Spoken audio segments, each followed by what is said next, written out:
Perfect. Welcome everybody to the Greenfield City Council meeting. Today is September 16th of 2020, is our 209th regular meeting. The time now is 7:01 p.m. I'll call this meeting to order. We are still virtual. That being said, this meeting is being recorded and videotaped by the City Council and by GCTV 15. If anyone else is doing the same, please notify me at this time. Seeing none, we will do a roll call of members, please, Tammy.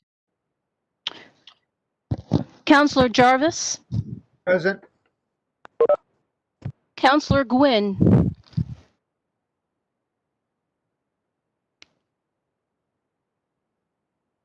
Councillor Gwynn. I will come back to him. Councillor DeSorger. Present. Councillor Bottomley. Here. Councillor Dolan. Here. Councillor Gilmore. Here. Vice President Wheeler. Here. Councillor Mayo. Here. Councillor Hirschfeld. Here. Councillor Elmer. Here. Councillor Forgy. Here. Councillor Ricketts. Here. President Stemple Ray. Present. And one more call for Councillor Gwynn. He appears to be absent, but Madam President, you do have a quorum. Wonderful, thank you very much. At this moment, we will stand for the Pledge of Allegiance, and as always, this is voluntary.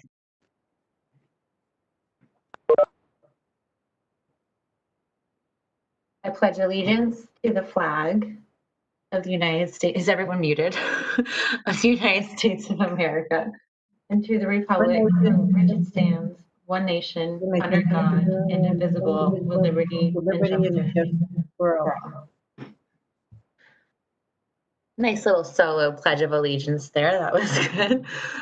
Thank you, everybody. Next, do I hear a motion to approve the August 19th, 2020 City Council meeting minutes? So moved. Second. Ricketts. Moved by Wheeler, second by Ricketts. All those in favor? Aye. Aye. Opposed? Abstentions? Motion passes. Next, we have communications from the Superintendent of Schools and the school committee. I see Chair Peretti on the line. Hi, everybody. Welcome Hello. from the school committee and our never-ending series of meetings. Hope you all are well. I just have a few quick announcements. I don't think the superintendent was with us tonight. I hope she will chime in as she is here, but I quickly scrolled through and didn't see her logged in. I just want to give a few updates in terms of where we're at. So many of you are probably aware that our first students begin coming back to the school tomorrow morning. And we kindergarten start Monday. The couple you may have seen if you drive by or live near any of the schools, the tents that we've put up outside being used for meet and greet and in-person meetings with teachers and principals and parents and students. It's definitely something to get used to. It's definitely not ideal, but it was nice to actually be able to go, at least with one of my children, to the school grounds and meet his teacher in person before we get started tomorrow. We have actually also the DPW and the Greenfield Rec Department to thank for putting together, I think it's something like 84 picnic tables, heavy duty ones last week that have been taken out to those tents for use. So we're hoping that as we evaluate every 2 weeks whether or not we can do any return to in-person learning, that those tents, if the weather cooperates, will be useful to us through around November. I want to also let folks know, I believe the last time we were here, I updated on food service, and the USDA had originally declined our requests, as well as other requests from other public schools, to extend the waiver that allows for what they call the summer meal service program.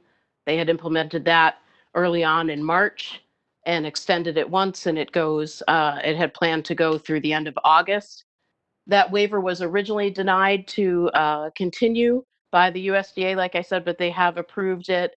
I can't remember what the end date is, but our students can continue to go on a schedule that has changed but is similar to the summer schedule and get meals at the schools that they then take home. They're grab and go meals. There's also a delivery service that's been implemented, so students and families can get on a list and actually get a meal delivered. I did mean to check with Eliza Calkins, our food service director, before today, this meeting tonight, to get a count on how many summer meals we did.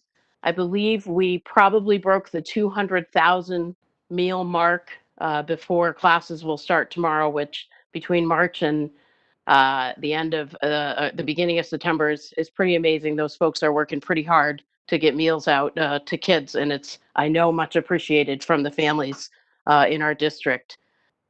Another update is in terms of athletics. You may have already heard Coach Kacheski and the other Franklin County athletic directors have worked with the MIAA and have created basically a Franklin County conference for what they're calling Fall One sports. Please don't ask me which sports it is. I know field hockey's in there. There's a couple other ones that are in there. Football is going to be in the spring and under Fall Two. But we did approve as a school committee unanimously participation in the Franklin County League for those Fall One designated sports. Other teams, mostly Fall Two teams, will have some practices that will happen, team practices in the fall as well.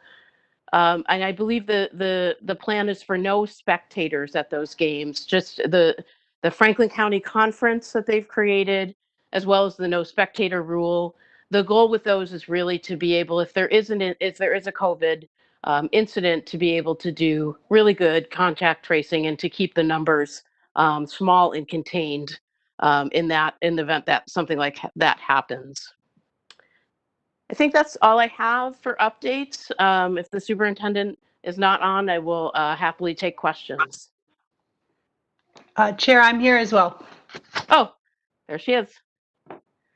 I'm done. If you want to give any sort of update, please go ahead. I think the chair covered in her report a lot of what I wanted to make sure you are aware of this evening. Mostly, I want to say that we cannot wait to see students.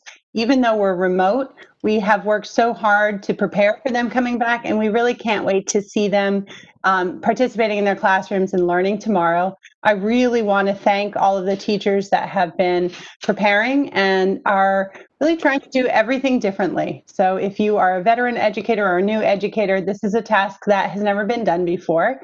We know there will be some hiccups, and we're prepared for those. Today, our tech director announced that they're starting a tech helpline. So on Thursday and Friday, we will have somebody staffing a telephone hotline at the high school so that if anybody at any grade has any issues with their technical access, their Chromebook, it's hard to send an email to your teacher if your Chromebook's not working. So we staffed a telephone hotline. Sometimes old-fashioned things work the best. And that's up and running for this week. And we're just so proud of the work that's gone into it and excited to have our students back. I want to thank the community for your support. The chair mentioned a huge shout out to the DPW and Rec department. We're thrilled about our outdoor learning environment, our tents and our picnic tables, and we've been delighted to meet with families in our launch meetings so that every family has had an opportunity to connect with their teacher before the start of the school year. Learning is about relationships, and we think that these kind of connections have really put the focus where it needs to be. And our students have been, it's almost 6 months since we have been in this pandemic, or just passed after we left school on March 13th. And we're so excited to be returning to a learning environment that we think is going to work well. And we appreciate your support through this process. Thank you. I have a question about the meal update. I've been trying to follow parents online the best of my ability. And just a little discussion about a delivery process versus, I know other schools are doing a debit card. You might have already addressed this at a past meeting, but I just kind of wanted to understand. I can't even begin to wrap my mind around the logistics of delivering the food to students. So big kudos for even starting there and making sure that our students still have access to the nutrition that we know that our school provides and that they need dearly. Could you provide a little bit more information around the decision to go that route versus provide, say, a debit card, or is it just restricted by what we were able to gain money for? I'm not familiar with the model of providing a debit card for families directly, unless you're referring to the pandemic EBT card, which we did make accessible to families. That's not directly from the schools, but it was provided to all students who were in a community eligibility provision school. So that was an additional benefit that was available to them. What I can say, not speaking to the model that I'm not familiar with, which we didn't elect, but what I can say is that our food service workers have been, incident free, that the safety has been paramount, that their delivery we've had an odd number of storms and strange weather and things, and they've really just plowed through. You never know what you're going to get in New England. And frequently people stop me and say, food service and the kindness of our food service staff has been a high point. And I actually think that the contact between food service staff and children and families has been one of the really nice things about it. So I do think the benefit of keeping students connected to the schools and picking up meals in that way has had a benefit. And a lot of our cooking has been from scratch. So there was a recent caucus which highlighted Senator Comerford, Senator Lesser, Senator Goby spoke about in the Mass Food Caucus about summer meals programs, and they specifically highlighted Greenfields because of the increase in scratch cooking and the ability to deliver meals so effectively, as the chair said, right around 200,000 meals over the summer meals program. So we did think it was the most effective model for us, and our big shout out to our food service director for her work and our cafeteria staff. I was talking, thank you for that. And yes, big shout out, because I live near Foster's and I would see them out there, whatever weather we were having, whether it was a monsoon or a sunny day, they would be out there delivering meals. And so I really appreciate that. And it really did bring a smile to my face, because the students were very happy to see them too. I'm more curious about the upcoming school year and the plan for delivering food to students who are learning remotely. I think, I don't know anything about this process either, but I saw parents referring to it online about receiving some type of a debit card for food assistance. I can't imagine that our food service folks are delivering door to door to every learner across the town, and I can't even ask them to do that. And so I was curious a little bit more about the logistics of how how that might be done, and just my empathy for it, because I know the logistics are very challenging. Yeah, so sorry for the echo. I would defer to the director for more specifics, but what I can say is that our primary model, it continues to be picking up meals at the schools, so that many families are coming and they do the sort of car drive-by, and many students are actually walking to the sites. Because we've expanded the sites, we really want to make it accessible for foot traffic. So you'll see in the schedules that were released recently, the lunch period is actually expanded to be like a sort of lunch and recess period. And it's longer on purpose to make sure that students can walk to pick up a meal and then still have a full half hour to eat it. So in most cases, it's a 45-minute block. So they can walk and pick it up, or they can go earlier in the morning. Our meal service also starts at 10 a.m. and goes to 1 p.m. So it's a long window in which they can pick up their meal, and that way they can enjoy their meal at a time that's most convenient for their schedule and their family. So the picking up of the meal as a sort of grab and go model remains the primary method, but then we've expanded the home delivery option for families that have a need to access it that way. And so it's just another way of making it available to them. But it would be Great. cost prohibitive to do home delivery for everybody. Yeah. And I think for a lot of kids, like it's a good excuse to get out and move, enjoy the fresh air, and it sort of builds in a movement break into their day, which we know they all need as well. Yeah. I guess my concern is for the parents, like myself. If I were to have to get a meal for my child, I would not be able to do that because my schedule wouldn't permit for it. And so I guess we're doing the best we can in a pandemic situation. And so, yeah. So I would don't know. encourage you to just contact our food service department. In an individual instance, we've just been working with families that need that service and working with them to provide it. Helpful. Thank you so much, Yep. Superintendent. Counselor Ricketts. Yes. Thank you, Chairperson Peretti and Superintendent Harper. I'm once again another month of saying thank you for all your meetings. I think I've missed one school committee meeting, but I've attended them all. I've heard nothing but great things about the delivery and the lunch and the availability of it, how you're getting the Chromebooks out to everybody. Your meetings are really informative. I just want to thank you, just like how I have seen Chairperson Peretti pop into our meetings. I try to pop into all of yours. So when the community does, have something to say, I know who to direct them to, or I'm sort of on top of it. So you guys have been very busy. It's been a phenomenal summer, and I wish I could say take a breath, but it's really not really begun. But my real question I wanted to ask is, I'm so happy about the helpline, but I wonder, do we have any language speaking people on the helpline at all? Do you know?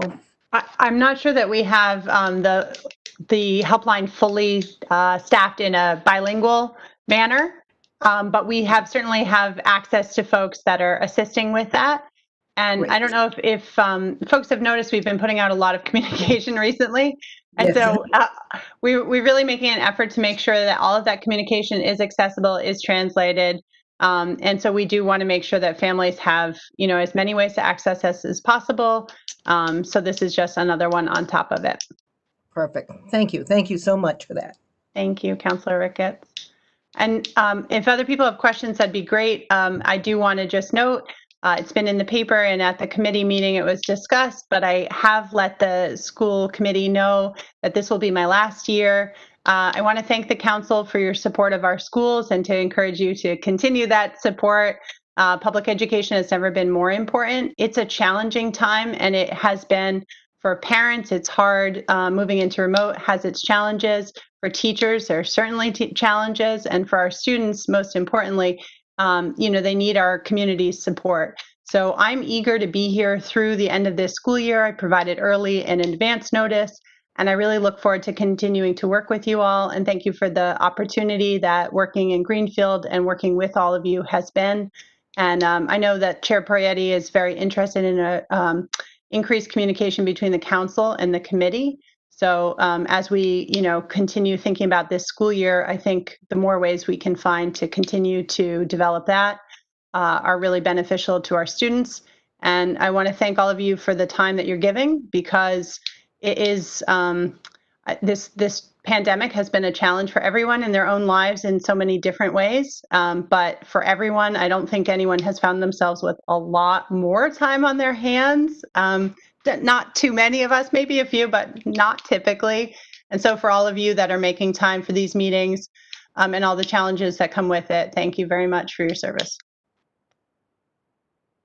Thank you very much. And thank you for your service too, Superintendent. Counselor Wheeler, please. Thanks. Yeah, just briefly, I want to say that, like Councilor Ricketts, I'm in awe of the amount of work, effort, and care that the entire school committee and you, Superintendent Harper, and everyone at Greenfield Public Schools is putting into starting the school year. And Superintendent Harper, I did want to thank you for all your years of service and for giving us an entire academic year's notice. It's generous, and I appreciate it. Thank you. Thank you, Councilor Wheeler. Any other questions for our friends with the schools? Seeing none, thank you very much to you both, as always. We're going to get a Bye-bye. good night's sleep so we can start school tomorrow. Yes, let it commence. And all the teachers out there, go to bed, sleep well. Here we go, 2020. Yikes. Again, thank you so much and good luck tomorrow. Next, we have communication from our mayor. Let the mayor get off mute here. Hi, everyone. Nice to be joining you this evening. I actually have quite a few things to mention to you. I do want to start out by letting you know a lot of our time, particularly my time, has been taken up by the library, the building of the library, the building of the fire station, legal matters, and the upcoming budget primary year or the budget year. But nevertheless, other things get done, and I'm grateful for that. So I'll start there. We are currently planning our parking for 21-22. We hope for that to be we know that we're going to make it a more streamlined, more easily accessible, and a better process than we've had in the past. We're working very hard for that. Usually that starts somewhere in the vicinity of mid to late December. So I will keep you updated on that parking process, what we're doing to improve access to permit parking and other parking spaces around the city as we go forward. So put that on your checklist for me, and I will put it on mine. Wanted to let you know that MJ Adams in our Economic Development and Community Development Department and myself have been working on a winter housing program, hopefully for the, we'll be ready in time for the first of the extremely cold weather, to house some of our homeless people through the winter. And she's working both with ServiceNet on that and with the Salvation Army as well. So I don't have a lot of details for you this evening, but just again, we will stick a pin in that and bring more information to you as we have it. Next up is Halloween, which we know is, believe it or not, right around the corner. And first and foremost, I want to let you folks know, and all of the constituents out there, for myself and for you, and is that we have no intentions of canceling Halloween. I don't even know how that gets done. It's not a government function. It just happens. I know it's been done in the past, and there was a good reason for that, but that was a long time ago. So we have no intentions of canceling Halloween per se. Homeowners and parents are free to take that evening and make it work for yourselves, and all the better if you're planning to go out on Halloween.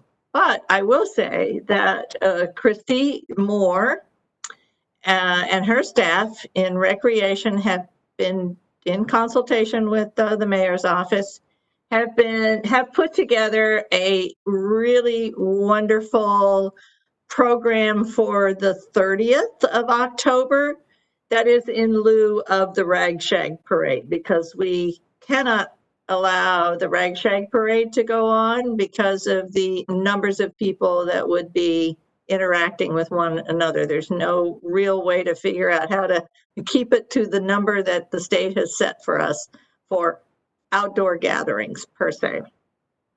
So What's going to happen is a wonderful program, a sort of a drive-by program at Highland Park along the pathway, along the lakeside there, or the pond side.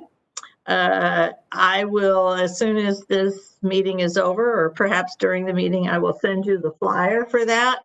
There'll be some fun activities that occur there where parents can drive by, and we will have plenty of people out there giving out candy. They just open their windows and stick out their buckets and so forth. So just know that that is going to happen, and it's going to happen on the 30th, and we will begin publicizing that on a regular basis very soon. I would like to also mention that Keith Barnacle, in our communications director, has started holding communication meetings with our departments. It's an effort, especially now when both social media and online communications period is so important, that we're beginning to establish a overall branding program for the city of Greenfield, so that whenever you receive an email, anybody in the public, receive an email or you see a post on any one of our websites, that we are very, very well coordinated with an image for Greenfield, and one that we can all share and be proud of. So Keith is working very hard on that, and he has already had one department meeting, and he will be meeting regularly with department heads to assist in getting that up and running. The other thing I want to talk about, and then I will address something else after that with regard to the fire station, is the chief and I have been working for well over a month, if not longer, I think longer, and when I say that, I mean Chief Haig. I have a lot of chiefs, at least 3, and on the use of force policy. And that use of force policy is with the unions right now. Many eyes have been on it to make suggestions on how to change it. And we have put it in the hands of the police unions. And when we hear from them, we will attempt to finalize that and make it more public. Lastly, I want you to know that I appreciate the questions that you have all submitted. Not all of you, but many of you have submitted for the with regard to the fire station building and where it's at in its process. And we are working diligently to get you those answers in the next few days. Certainly by the beginning of next week, we will have most of the answers for you. And just want you to also know that last week at the Fire Station Building Committee meeting, the members of the meeting set up regular scheduled meetings. Now that we're at a point where we have a path forward that we're working on, and they will be meeting on the 2nd and 4th Thursday of every month. And of course, anyone can join those meetings who is interested in this, in the fire station. And then we are also, I think, we're finally at a point where I think those meetings can occur on a regular basis. As I said, 2 meetings a month for now. Going forward, when we get into the design phase of the permanent fire station, we could be having more meetings more regularly, similar to what the Library Building Committee is doing and has done over the last few months as they go through their design phase. So just know that I think the committee will begin to gel very well. going forward with regular meetings. We've met many of the challenges that have been thrown our way since, well, really mid-January. So we're at a point now where I think that can can go forward on a regular basis, and you will, of course, be receiving regular updates on that, and please do not hesitate to attend those meetings. Tomorrow, I will have a grant. I will have a meeting with the USDA regional representative, a fellow by the name of Lyndon Nichols. And it will be about seeking a potential grant called the USDA Community Facilities Grants and Guaranteed Loans. I think I have that correct. For a supplemental funding for the fire station. Again, as we all know, grants are not something that's guaranteed, but we're, as I said, I think a couple of meetings ago, on the fire station, that we will pursue many avenues to begin to supplement the necessary funding for the fire station. So I think that brings me to the end, and I'm happy to take questions. If I can answer them tonight, I will. If not, I will get you the answers.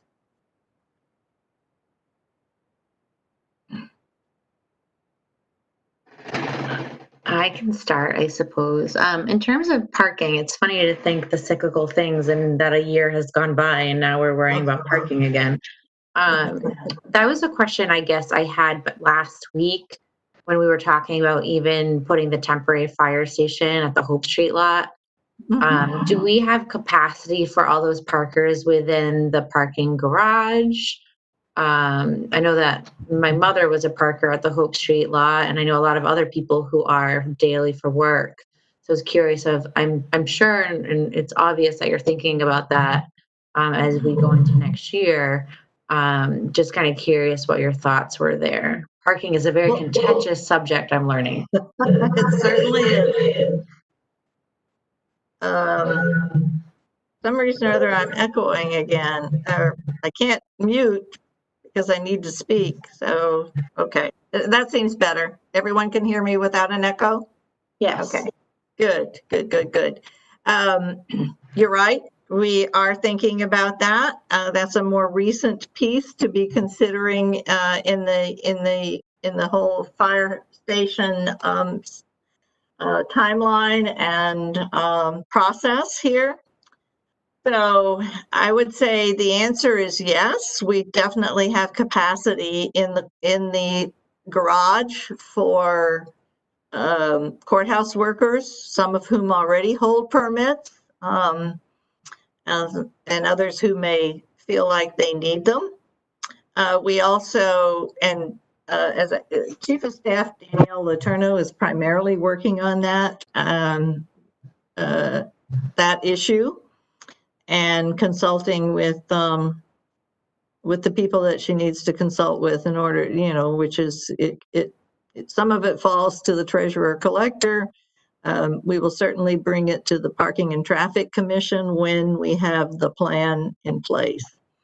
As for the residents on Prospect Street, who may well be concerned about their resident-only permits, I do hate to say this, but quote unquote, we do have a plan for that, but we are finalizing that so that it makes it more guaranteed that they won't lose their parking spaces, and that citizens who might be interested in parking there to do some business, either at the courthouse or one of our businesses nearby on Hope Street,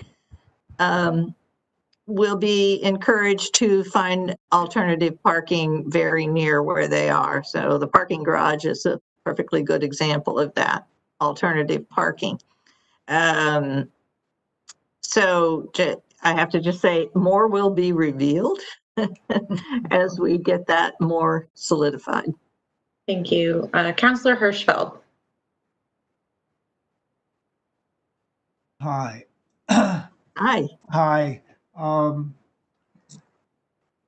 our Human Rights Commission will be 9 white members pretty soon. And is there any thought of trying to diversify this commission and bring in either a Black or Hispanic member for the future? I am really glad, Counselor Hirschfeld, that you asked that question because I know you have 2 appointments coming up this evening. And they are certainly 2 very qualified individuals. And they expressed early on interest in being part of the Human Rights Commission based on their background and their interest in many of the issues that are taken up by the Human Rights Commission. So what I will say to you is I left those last 2 positions open for a very long time in hopes that we would get applicants who were interested, who were people of color, so Hispanics, and African Americans, Black folks, and that will, we just simply did not, and we promoted that regularly. We simply did not get, we didn't get the interest that we have, so that I had hoped for. I mean, so I want the Human Rights Commission to have a full commission so that it can begin to work on some of the issues. It's been a while since they had an actual full commission. So I know I see at least one of the applicants on the meeting tonight, and it's certainly appropriate, as I recall, for you to speak with that person when the time comes. So that's all I can say to you. They're rotating positions. There will be, I didn't check ahead of time, but there will be another vacancy come along before too long. And we do not mind by any stretch people indicating their interests in whatever position, volunteer position on any board or commission that they want anytime throughout the year. We tend to put these on a monthly basis as the vacancies present themselves. We're almost through the list since the beginning of the year with the many vacancies that were left. So I just encourage anyone who's listening or anyone who knows anyone who's listening who knows people who might be interested on that, and they happen to be also people of color, I would be more than happy to have them submit their interest to us now in advance of whenever the next opening is. Thank you.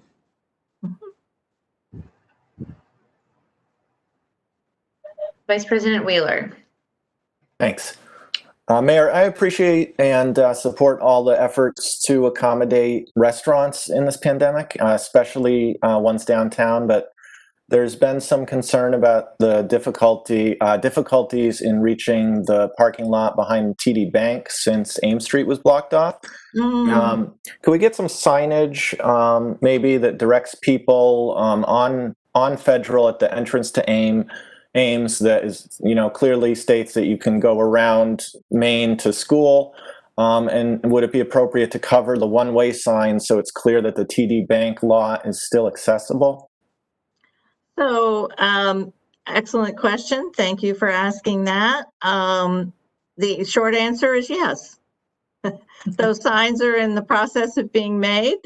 They may have been made by now, but I did not get an update on that today. But one will be as you're approaching the light at Federal and Main to direct people to the right, and then just at School Street where they take another right to go into that lot.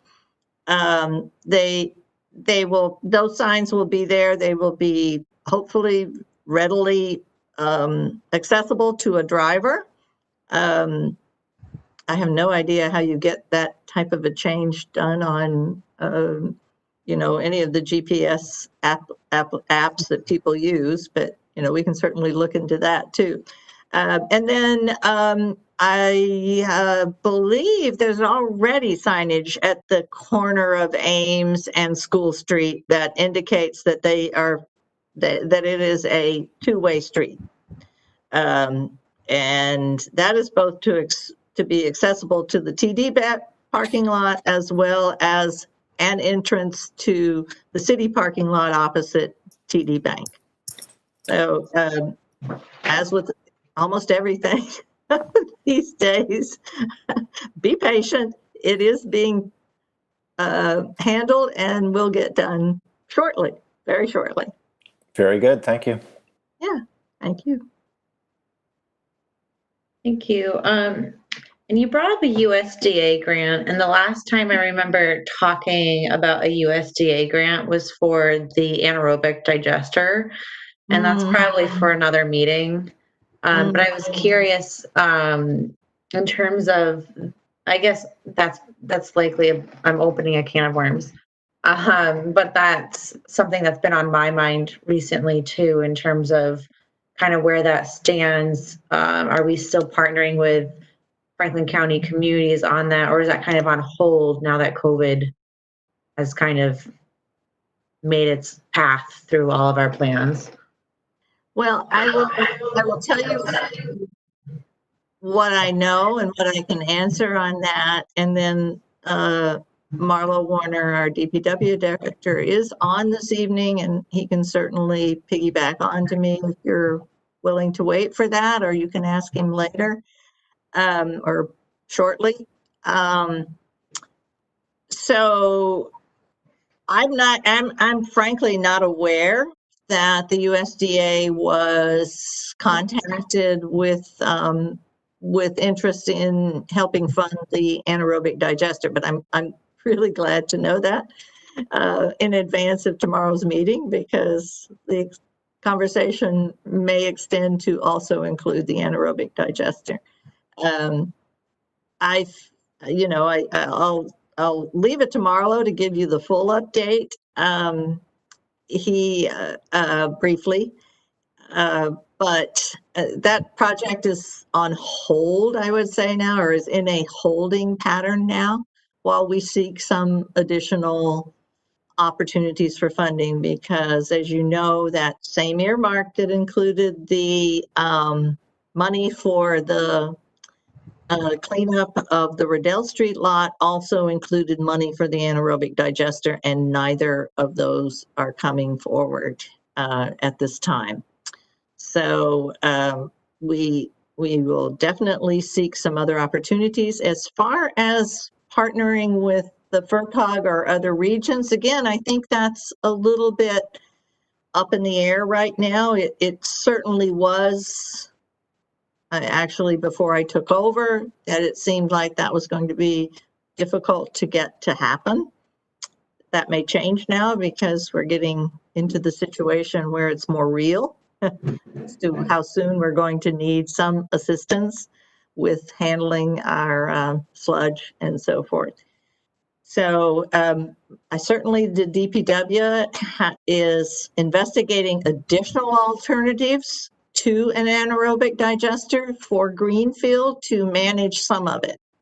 And that's the best I can do to answer that. If you wish Marlo to speak on that, by all means, let him know, because he's here and he can certainly do that. I think the cliff notes are sufficient. I didn't necessarily mean to go down the rabbit hole. Yeah. Okay, but I was just curious where that project stood. So thank you. Okay, well, suffice it to say, if you folks would really like to have a memo with a little bit of an update, to the extent that we can, we are more than happy to supply that. And I'm sure that was somewhat recently updated through Director Warner's recent memo. I was just curious if there was any movement on that since then, but thank you very much. I appreciate it. Not that I'm aware of. Thank you. Any other questions for the mayor? Seeing none. I don't know why I went to mute myself. Thank you very much. Well, I'll speak since my name was first and Did I miss it? Sorry, Counselor Ricketts. twice. Yes. Okay, so I thank don't have you. anything from you in my chat box other than when you spoke to the school committee. So, okay, go ahead. Okay, thanks. Mayor, could you please just send to the town clerk's office whenever the fire department building committee is going to meet? Just because it's just quicker to see and just click into those meetings when we get those emails. Because right now I just try to go out to the main website and look for it sometimes. But if you're gonna ramp up all those meetings, yeah, since it's going out in email to all the members, if it just goes to the town clerk's office, then anyone on council who wants to pop in, we can do that. Because other than that, I think we have to wait to see if GCTV actually recorded it and then go back and watch it that way. Or actually, there is a young teen in town who's been recording those meetings. So I've been watching them on YouTube. So, but just in case he misses one because school's starting again, I would like to just make sure I have a link. Absolutely. We can certainly do that.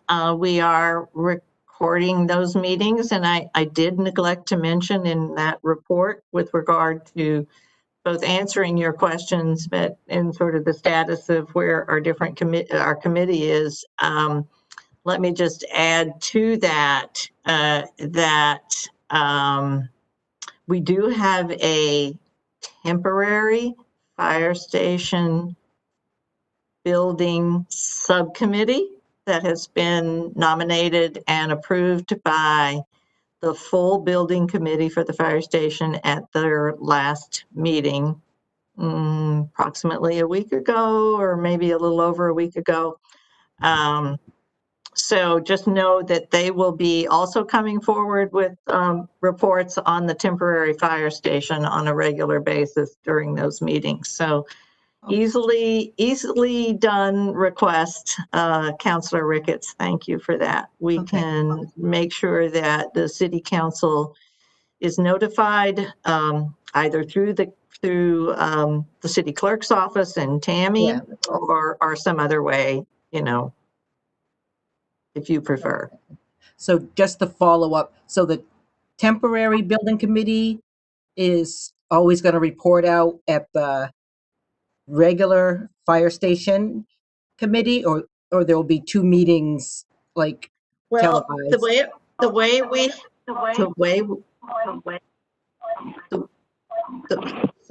Trying to figure out whether okay, thank you. The way it will be, the temporary building committee is also meeting regularly through this process. So their next meeting is on Monday at 4 p.m. So that's already been posted, and I think it's been put on the calendar. But nevertheless, we will see that you get through Tammy an invite for that. And the same will be true for the upcoming meetings, which I said are on the 2nd and 4th Thursday. So as not to conflict with the library building committee meetings, because many people are shared across both building committees, and that's a good thing. And the intent with the temporary building committee, it's definitely what it is. It's not only about the temporary firehouse, but it is temporary until we get to such point as we are ready to build the building, and if they will probably meet less. But right now they are meeting the Monday before each of those fire station building committee meetings, assuming they have something to report out and something to discuss. And that would be true in any case. If they're still working on something, they might conduct a very brief meeting that says these are the things we're working on. But that is something that the committee the full building committee has planned for, and working with the members, committee members, full committee members who are on the temporary fire station building committee are working out or have worked out their schedule. Great. Thank you very much. Can somebody just test the chat box? Councilor Ricketts apparently said she wrote in the chat box, but I don't see it. So I just like anyone to just type test to make sure my chat box is working. Perfect. Thank you very much. Just a reminder to counselors, if you do like to speak, just so I can see you, please use the chat box. Next, I'm going to open public comment, and yes, we are virtual, and so I think we have some folks here who haven't done the new virtual version of public comment. Usually a public comment, we have a sign-in book. What we're doing is we are using our chat box as our virtual sign-in book. So if you'd like to speak, you'll have your 3 minutes, and we ask that you sign in using the chat box by typing your name and your residential address for our record, and then I will call everybody in order as they've typed their name. So at this point, I'd like for folks to sign in for public comment, and then we will get that portion of tonight's meeting underway.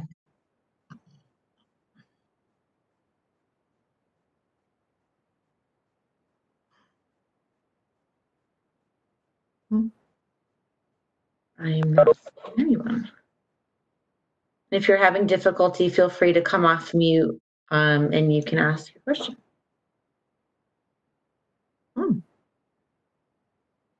I'll just give it another minute more.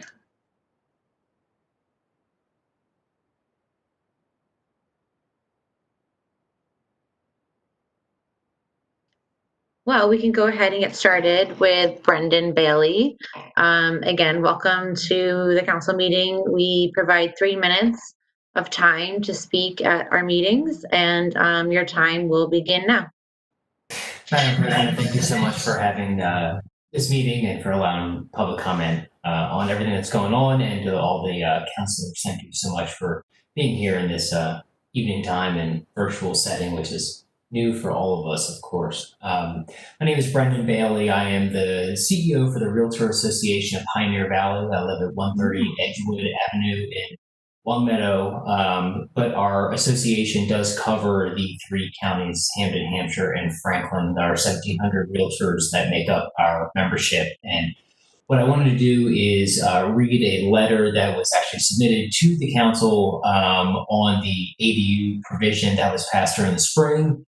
There's been some movement to retract that previous ordinance that was passed. So I'm going to just read that letter to you all. It was submitted to everyone, so I just appreciate the time and thank you so much. So on behalf of the Realtor Association of Pioneer Valley, I'm ready to express our support for the existing language of the Greenfield Accessory Dwelling Unit ADU Ordinance, which allows for the construction of detached residential units up to 900 square feet with a building permit from the city, a site plan review process with the planning board, and the issuance of a certificate of occupancy completion.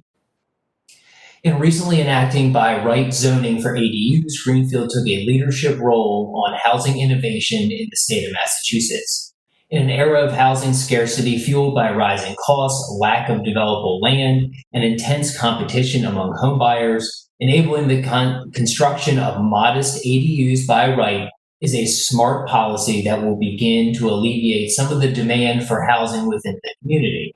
It will allow homeowners the opportunity to provide safe new housing for family members or others on site of the existing property, a practice that is both cost-effective and green. While opponents have expressed concern about allowing ADUs by right, preferring instead to revert to the special permit process with accompanying hearings that existed previously, the site plan review process with Greenfield Planning Board will ensure that projects are appropriate and consistent with the intent of the ordinance. The site plan review process looks at the totality of the proposed projects, timeline, plans, challenges, and opportunities, and compliance with code. The planning board, together with municipal staff and consultants, have the expertise and obligation to ensure that any potential impacts to the neighboring properties are appropriately mitigated before the project moves forward. For these reasons, we urge, and this is again the Realtor Association of Pioneer Valley, the council to stay the course and preserve the language adopted in July after a public process. Thank you very much for your leadership. And again, I'm happy to offline, if anyone would like my email or anything for any questions, happy to continue the discourse. So thank you very much. Thank you very much, Mr. Bailey. Next we have Wendy Goodman. And Wendy, can you please share your address for our record? Sure. Hi, it's 529 Green River Road in Greenfield. And I guess I just wanted to say, especially after Norm's comment about the apparent makeup of the commission, the Human Rights Commission, I'm really honored to have been selected, and I really am looking forward to serve. And I share the concern that we need to make sure that the Human Rights Commission feels like an invitation to everyone. So I thank you for your confidence in me, Mayor, and I look forward to serving, and I look forward to hopefully at the next round of applicants that we have some people of color that feel invited, and if there have been any barriers that have put up, that we've become more sensitive to them and are able to take them down. So I guess since I'm here, I just wanted to thank everybody and say, I hope you approve me, and I'm looking forward to serve. So thanks a lot. Thank you so much, Wendy. Any other takers for public comment? I'm not seeing any. So at this point in time, I'm going to open our public hearing on the capital stabilization appropriation for the DPW yard boiler at 7:58 p.m. And I will have Vice President Wheeler please read that second reading on page 10 in our packet. Thank you, President Stempel. Public hearing. In accordance with Home Rule Charter, the Greenfield City Council will hold a public hearing on Wednesday, September 16, 2020 at 7 p.m. via remote access to receive public input on the following.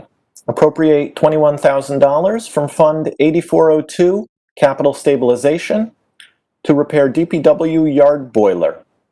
The City Council may consider the same on Wednesday, September 16, 2020 at 7 p.m. via remote access.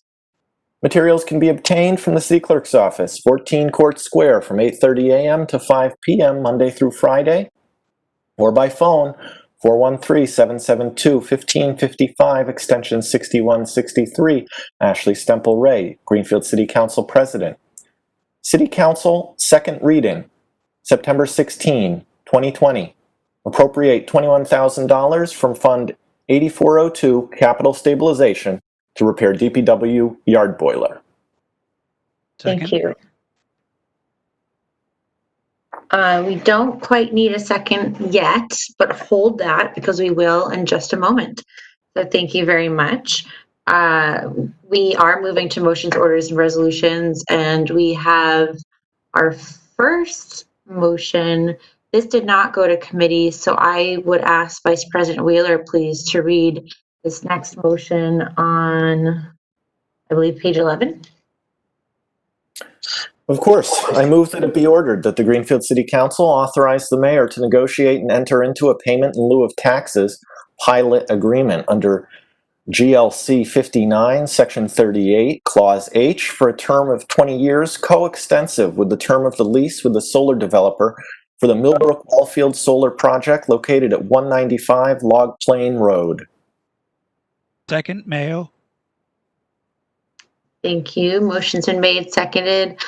Discussion. I don't know if Director Collins is on the line. I'm here. There you are, my top right corner. I'd like to give you an opportunity to speak to this just a little bit so folks can understand why it's coming before us for a vote. Okay, well, thank you very much. Good evening, everyone. And it's not deja vu. I believe this may be the third time I've been in front of you on this project, but we are at the finish line finally, depending on how this goes, this moment. But this is regarding the solar project at the Millbrook well field. We've been working on this for quite a long time. It's quite a complicated process to get these big projects going, but we are ready to begin construction. Everything's in place. And trust me when I say there are a lot of things that needed to be in place. And then when I started to think we were there, I found out from our lawyer just a few weeks ago that we needed legislative approval for the mayor to enter into a pilot agreement. We knew we were going to have to do that anyway, a payment in lieu of taxes. I just wasn't aware until, like I said, a few weeks ago that it needed to go before the council for a vote. So basically, I think everyone's probably familiar with a pilot agreement, probably more than I am. But it's a way to provide a tax certainty for the city as well as the developer that there is a set amount that will be assessed to their project every year, and it's an alternative to assessing property taxes. And I guess I would just add that this is very commonplace in every community that I'm aware of that's done large solar projects. They all have pilot agreements. So this is kind of a standard procedure with this type of project. And like I said, I just didn't know we had to, it needed to come before the council. I hope you don't have too many questions for me because this is not my forte, but I have been reading up on it if anyone had anything they would like to ask or anything further. Thank you. Thank you, Director Collins. Are there any questions? I'm not seeing any. We'll move to a vote. Tammy. Councillor Jarvis. Yes. Councillor DeSorger. Yes. Councillor Bottomley. Yes. Councillor Dolan. Yes. Councillor Gilmore. Yes. Vice President Wheeler. Councillor Mayo. Yes. Councillor Hirschfeld. Yes. Councillor Elmer. Yes. Councillor Forgy. Yes. Councillor Ricketts. Yes. Vice President, I'm sorry, President Stemple Ray, would you like to vote? No, that's okay. Okay, it passes. Wonderful. Thank you so very much. Thank you. Page 13, Vice President Wheeler, please. Excuse me, President Stemple, don't forget, if you're going to proceed to close. Thank you. So we'll move to close the public hearing now at 8:04 p.m. And I will now have Vice President Wheeler please read our motion on page 13. I move that it be ordered that the sum of $21,000 be transferred from 8402 capital stabilization to repair the boiler located at the DPW yard. Fund 8402 capital stabilization balance $21,623.52. Second, Mayo. Motion's been made, seconded. Thank you very much. This is pretty straightforward, so I don't know if we have any questions for Director Warner. My one question is likely for Director Gilman, and that would be how much do we have left in capital stabilization if this is funded? If Director Gilman's on the line. So it should be on the financial order. They're currently $21,623.52, so it leaves $623.52. Could you hear me? Yes, yeah, sorry. Every time I hear a beep, I look at the chat box to see if someone's writing to speak. And so with that little in the capital stabilization balance, does that leave us at risk at all? We have many of the stabilizations that need to be replenished. So as we finish closing the year, we will be addressing all that. Okay. As free cash is certified, we will be replenishing accounts. Okay, great. Thank you. I see a question from Vice President Wheeler. Thank you, President Stemple. Yeah, not a question. I just wanted to mention that this did receive a unanimous positive recommendation from Ways and Means. We discussed it with Director Warner. The boiler's leaking. It needs to be replaced. It should be replaced before the heating season gets any worse. Like Director Gilman said, we do have a stabilization account that still has lots of money in it, and so the recommendation. Thank you. Any other questions? Seeing none, we will vote. Counselor Jarvis? Yes. Counselor DeSorger? Yes. Counselor Bottomley? Yes. Counselor Dolan? Yes. Counselor Gilmore? Yes.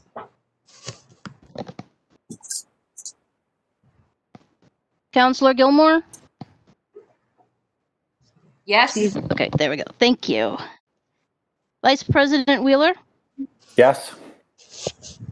Counselor Mayo? Yes. Counselor Hirschfeld? Yes. Counselor Elmer? Yes. Counselor Forgy? Yes. Counselor Ricketts? Yes. President Stemple, would you like to vote? No, that's okay. It passes. Wonderful. I would like for Counselor Dolan to please read on page 16 our next motion.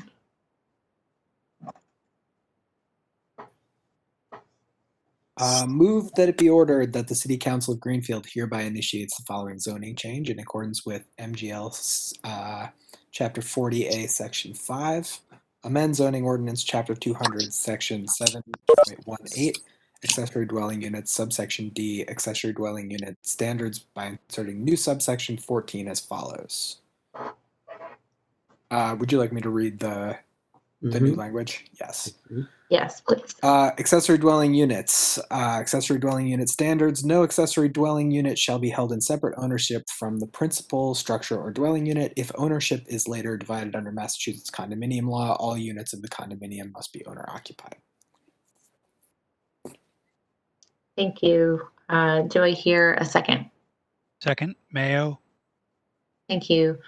So this did not go to committee. We're here to initiate this piece of zoning, which means if we choose to initiate, this will go forward to EDC for discussion. And if we choose not to initiate, then it dies on the floor. Are there any questions? I'm not sure who City Council is. Is that Tammy? That's me. Oh. Tim again. Yeah. I have a question and a comment. First, just to clarify, this is the version of this is coming from the planning board, right? I know Councilor Elmer had submitted something very similar. We did, Councilor Elmer did, Withdraw. yes, thank you. It's been a long day. Councilor Elmer withdrew his motion, so this is from the planning board. Okay, great. And my comment is, I looked into the process, And our voting to initiate actually, or if we failed to vote to initiate, it actually doesn't stop the process. It makes very little difference whether we vote this up or down. It goes through the process anyway because it's been submitted by the planning board. The timing, yeah. Okay, so so here we are to initiate. And so if there's, it will still go to committee, and then we will later vote on it as a full council after it's heard by EDC. Thank you for that clarification, Counselor. Question, Counselor Elmer, did you raise your hand? I did. Yeah, thank you, President Stemple. I just thought I would talk a little bit about the rationalization here. There was the making detached ADUs by right opened up a loophole that allowed allowed an ADU to be built and then turned into a condo and then rented or sold to another owner. And in the discussion on that, we had a presentation about a guy who was offering to pay people to build ADUs in their backyard. And there was a general agreement that wasn't the intent of the ADU motion. And so this was an effort to close the loophole sort of two ways with belts and suspenders. That's what I had to say. Thank you. Any further discussion?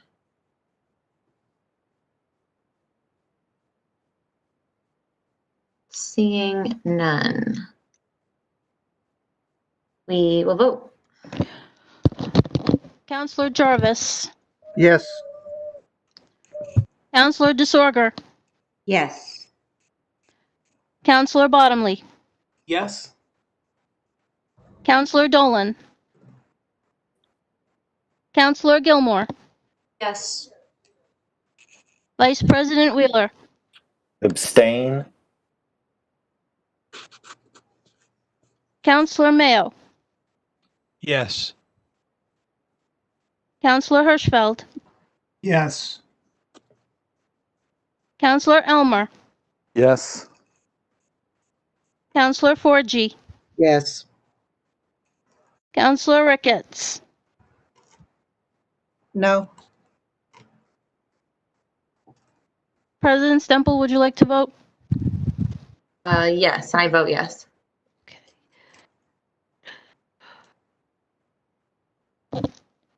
The motion passes. Thank you. Next, we have another initiation on page 18. Please, Counselor Dolan.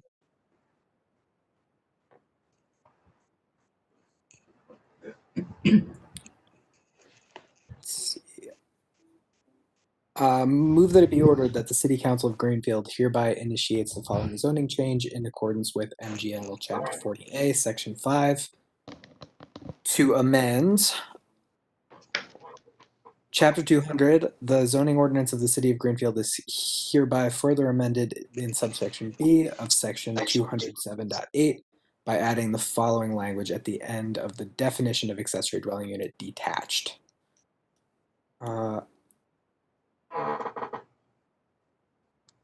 A detached accessory dwelling shall be allowed on a lot that contains a minimum of 0.75 of an acre in total area or larger, and further amended in section 200-7.18 by striking subsection C1 and C2 in its entirety and replacing it with the following language. C1, an accessory dwelling unit within and an accessory dwelling unit attached shall require a site plan review by the planning board prior to construction. And C2, an accessory dwelling unit detached shall require a special permit review by the planning board prior to construction.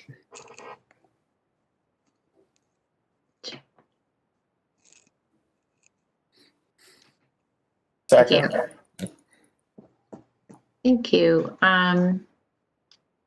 I too am I'm looking at chairs to see who submitted this. 40A.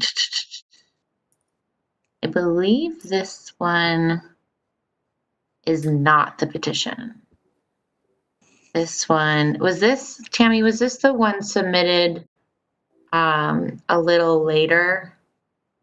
This is a petition submitted by, Oh, this is the petition. Okay. yes. Well, yes, it's a petition that was submitted by Mr. Norman. Right. So, Right. yes. All right. Thank you very much. I'm not sure if anyone can speak to the rationale here or wants to, but is there further discussion?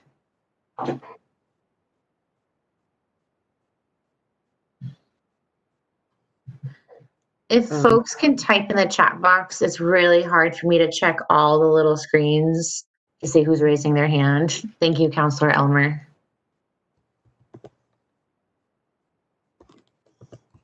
You're muted, unfortunately. Thank you. Thank you. I can't really speak to this because I didn't have a hand in it. I will note that the council already addressed the special permit issue and voted not to have a special permit for a detached ADU.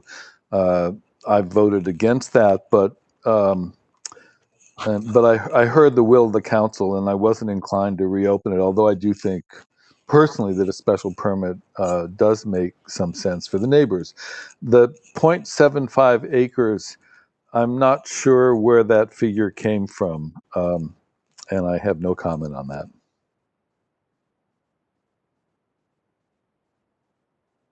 Councillor Hirschfeld.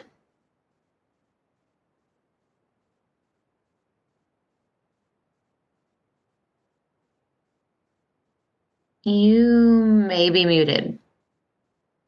Yes, you are muted. Councillor Hirschfeld. Councillor Hirschfeld, nobody can hear you. You're muted.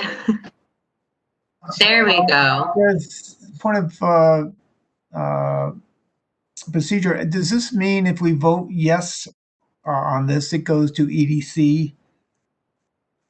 If we vote yes on this, the next process is to be heard by committee and planning board and to have a public hearing by both committee and planning board. So all zoning goes before both parties. Great. Thank you. Councillor 4G, please. Thank you. I want some clarification. So I think the two previous speakers have added to my understanding. However, we did ADU with no special permit required. If we vote for this tonight, does that automatically put a special permit in place for anybody wanting to do an EDU?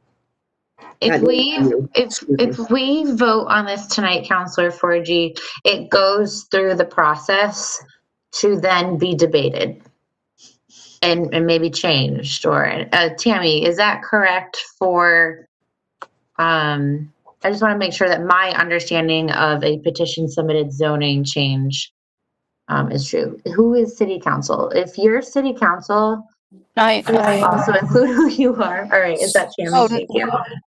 Sorry, that was Councillor Dolan here again. Oh, okay. I'm forgetting I'm City Council. No, don't worry. I've got a few of you on my screen. Just to clarify, I've checked with folks in 2 towns, and our vote here is pretty much meaningless. It goes to EDC one way or another, and the planning board. For all, it doesn't matter who it's submitted from. Once something is submitted and in process, it goes through the whole process. Okay. So to answer your question more clearly, Councillor 4G, we'll vote to initiate and then it'll move it through the process of going through public hearing, being heard by both the planning board as well as EDC, and then it will come back to us for a vote.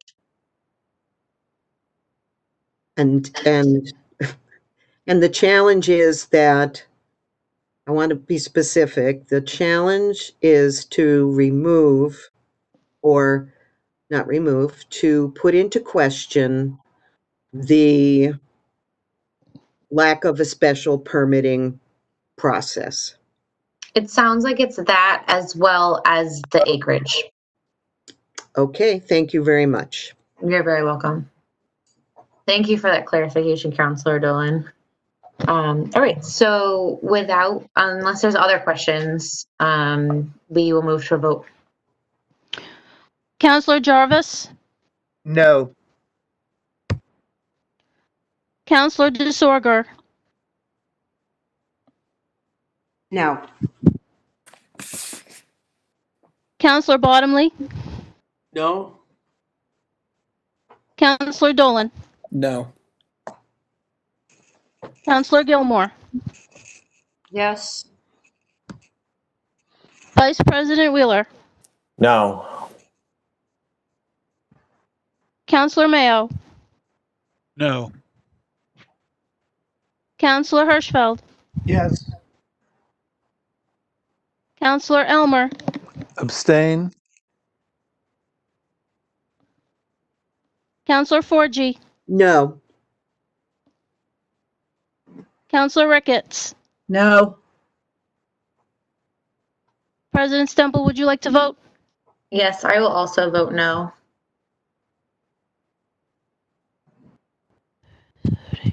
It does not pass.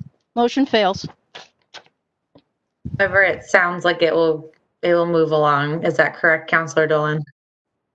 To the best of my understanding. Okay. Moving on. Councilor Forgy. Can we verify that understanding? Yes, we're gonna have to, of course. Thank you. Yeah. I appreciate that. Thank you.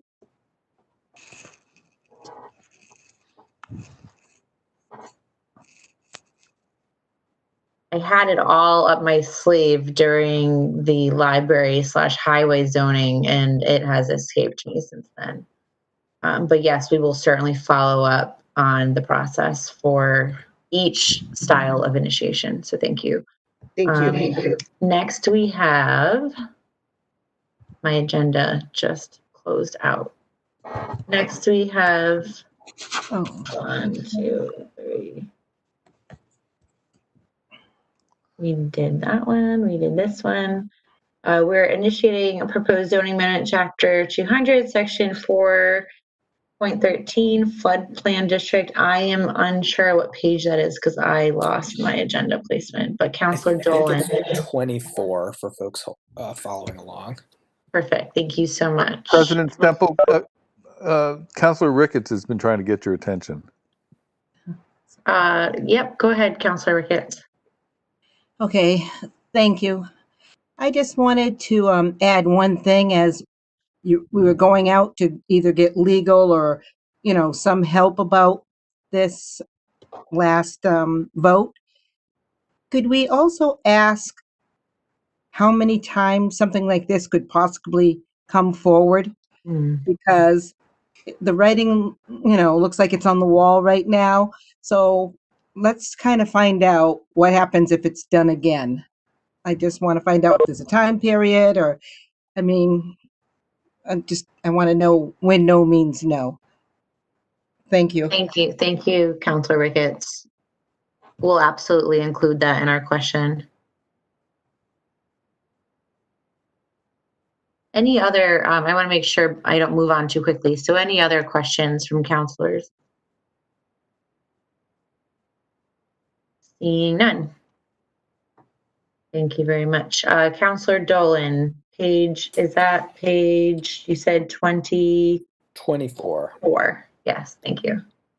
Move that it be ordered that the City Council of Greenfield hereby initiates the following zone change in accordance with MGL Chapter 40A, Section 5, amend zoning ordinance Chapter 200, Section 4.13, floodplain district F, subject Section B, district delineation by striking the current Section 2 in its entirety and replacing it as indicated on the attached strike draft, and Section D, use regulations as indicated on the attached strike draft.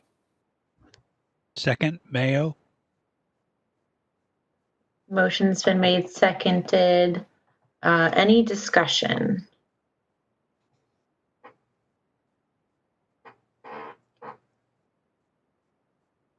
Seeing none, we will vote. Counselor Jarvis, Yes. Counselor DeSorger, Yes. Counselor Bottomley, Yes. Counselor Dolan, Yes. Counselor Gilmore, Yes.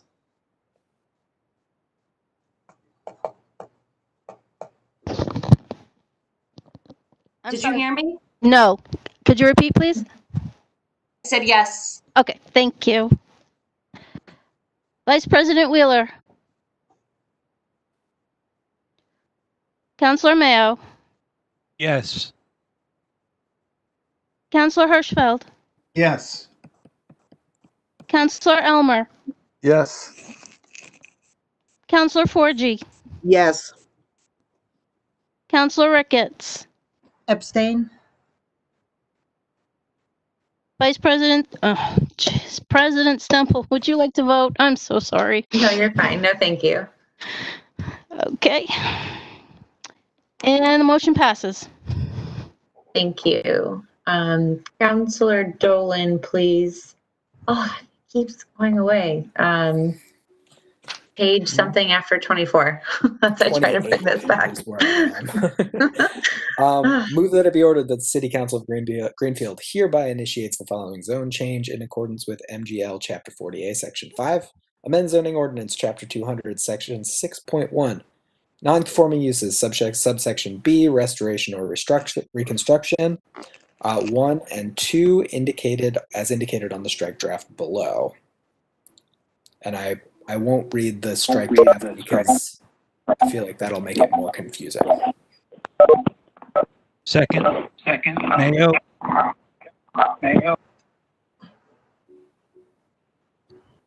Thank you. Motion's been made second. I see a question from Counselor Elmer.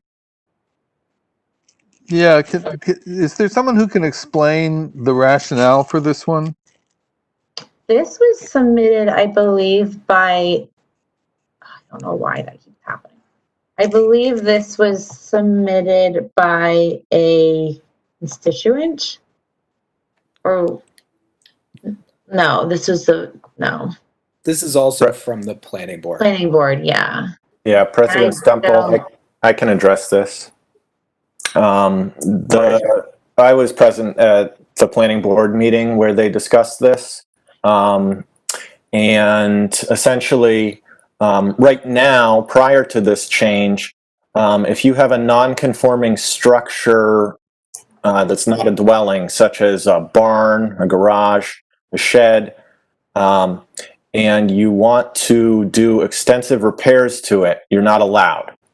You could hypothetically commit arson, get away with committing arson, and then legally repair your shed, garage, or barn.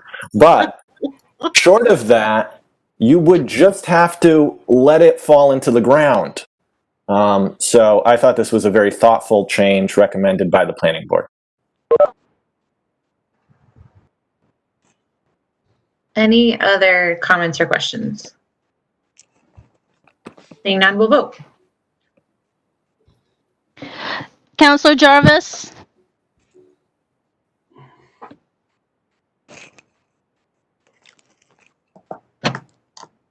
I'm sorry, Counselor Jarvis, I didn't hear you. Could you please repeat?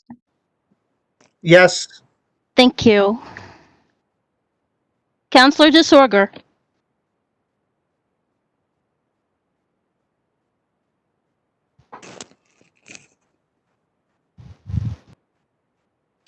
Yes. Counselor Bottomley, Yes. Counselor Dolan, Yes. Counselor Gilmore, Vice President Wheeler, Yes. Counselor Mayo, Abstain. Counselor Hirschfeld, Yes. Counselor Elmer, Yes. Counselor Forgy, Yes. Counselor Ricketts.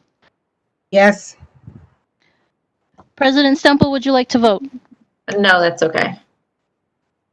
Motion passes. Thank you. Next we have, and I believe, that's where the zoning from the constituent was withdrawn. Right. So Got it. that's why I am missing that in my thought process. Okay. All right. So that is it for initiations of zoning. And to reiterate, we will get more information on what's the next step for each different type of submission for zoning, whether it's the planning board, a citizen, or a citizen's petition. So I will make sure that that gets out to everybody as soon as possible. And to Councilor Ricketts' point, how many times can the process come before us? Next, we have our motion regarding our meeting time on page 30. I would like for Treasurer DeSorger to please read that. Okay. Wait a minute now. Sorry, I'm popcorning around.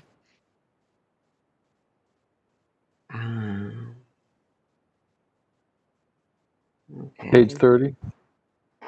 Okay, I'm getting to it. Whoops. Hold on.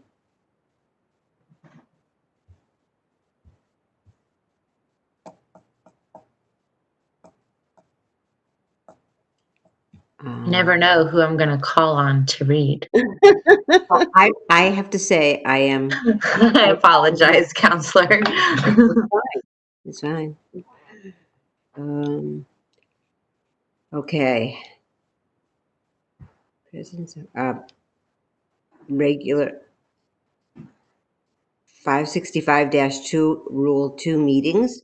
Regular meetings. Regular meetings of the City Council shall be held at the John Zahn Community Center, 35 Pleasant Street. Counselor, you're going to read it at the very top where it says the City Council move that it be ordered. All right. That the Greenfield City Council votes to amend the City Council Rules of the Procedure 565-2 Rule 2 meetings, Section A, regular meetings, by deleting 7 p.m. 7 and inserting in its place 6:30. Second, Mayo. Motion's been made, seconded. Discussion, please. Counselor Jarvis. Sorry, I had to find the mute button. I just had a clarification on my email to you. I meant to say on Tuesday, not Wednesday, because they've been meeting on Tuesday. That's why that was my rationale and changing it. Figured we could move it up a half an hour so the meetings wouldn't last so long. It was written on that Ways and Means are meeting on Wednesday before the meeting, but they're actually meeting on Tuesdays now. That was my rationale for submitting this to you when I submitted it to you. I think it's good. Thank you. And so a little background too. So I put this on our chair's agenda earlier this month. We discussed it. It seemed amenable to us. We decided to meet in the middle. Some folks were thinking 6, some were thinking earlier than that. And so we kind of thought 6:30 would be a good starting point, and we wanted to bring it before everybody to discuss. I see another comment coming from Councillor Gilmore, please. So I just wanted to reiterate some of what I brought up during committee chairs, because I know that not everybody was present. I'm fine with meeting at 6:30 for as long as we are meeting virtually. But when things go back to normal, and boy, they better go back to normal eventually, right? I do have a job out of town, and I would have difficulty making it to a meeting that starts at 6:30, and I don't think I could possibly make it to a meeting that starts at 6 unless it was going to end within an hour. Just because, I have to go home first. I have to eat dinner and do all those things. So, I'm okay with it moving to 6:30, but I need it to move back to 7 when I start working down in Amherst again.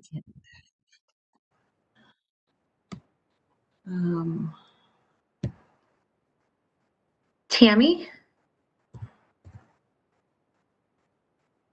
Thank you. Yeah, I just wanted to also reiterate that there will be instances, although it will be rare, there are instances where Ways and Means will have to meet on the Wednesday before the city council, depending on when the Tuesday that they usually meet falls.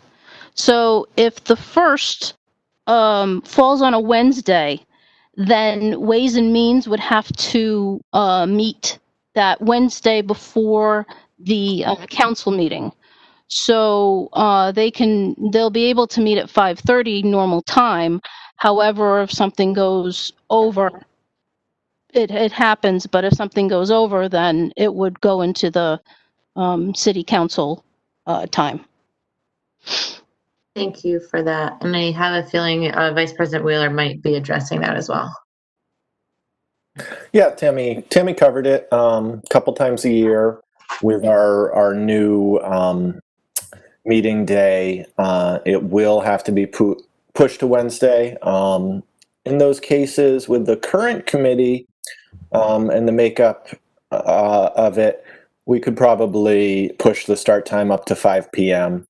and make it work. That said, I am concerned about Councillor Gilmore's potential issue, because this is kind of, it's an ordinance. It's an ordinance. It's a change, and it might not be worth implementing if it needs to be changed back quickly. So I guess I'd want to hear from other councillors before voting yes on this. Councillor Ricketts. Yes. I think I would like it to stay at the 6:30 and keep it consistent, because the main reason was just because the lateness of the hour when we were making some major decisions. And so I am sympathetic to Councillor Gilmore's issue, but thank God it's only once a month that this happens. And so I know many times in the last couple years, I've just come straight to council meetings, and Clerk Scott has been there also, and we've just come in with our food and eaten, and I've always eaten through the Ways and Means because I don't sit on that committee, but I just needed to get there. So, I mean, we're changing it for something that happens only once a month. So I think to stay at 6:30, it's really good, because so many times we want to hear from, other department heads and such, and they're also at work all day to 5. And so to not, have them have a great opportunity, the cat, to really go home and then come back out and stuff, I think it's just difficult. And I mean, it's just the current makeup of our council right now. I just don't want to change it again if we end up with a council again that almost everybody is in town and we're all sitting here just waiting, because I've been popping on all the different meetings, school committee and all the subcommittee meetings I've been going to, even the ones I don't sit on, at 5:30. And I've seen many other counselors there at the 5:30 and 6 o'clock meetings and stuff. So I know this one's a tough one, but I think 6 is better. Or 6:30 is going to be preferable. I mean, to the majority of us, I really think it is 6, but I only said 6:30 because of Counselor Gilmore. But the more I thought about it, it's only once a month. So I hope we really strive for the 6:30. Thank you, Councillor Ricketts. Councillor Gilmore, please. So I would like to remind everybody that when we all decided to run for city council, these meetings were scheduled at 7. I decided that I could run for precinct 6 because I was able to make that time. I'm willing to make some changes right now because my work situation is different, but I will not be on time for meetings if we move this to 6:30 and keep it at 6:30 And that means that Precinct 6 will not have a representative on the city council. I ran for this seat. It's a 4-year term because I knew that I could make this time commitment. And I'm willing to be flexible with folks for the short term because I'm able to. But if you make it so that I can't be on time for meetings, I don't think that's fair to, it's not fair to me. And it's not fair to the people who voted for me. Thank you. Councillor Mayo. Hello. I'm not on mute anymore. I feel for Councillor Wheeler, or not Councillor Wheeler, Councillor Gilmore. I understand her situation. I myself start losing energy, as we all do. The later the evening goes, the less energy that we have to make the decisions that we need to. I'm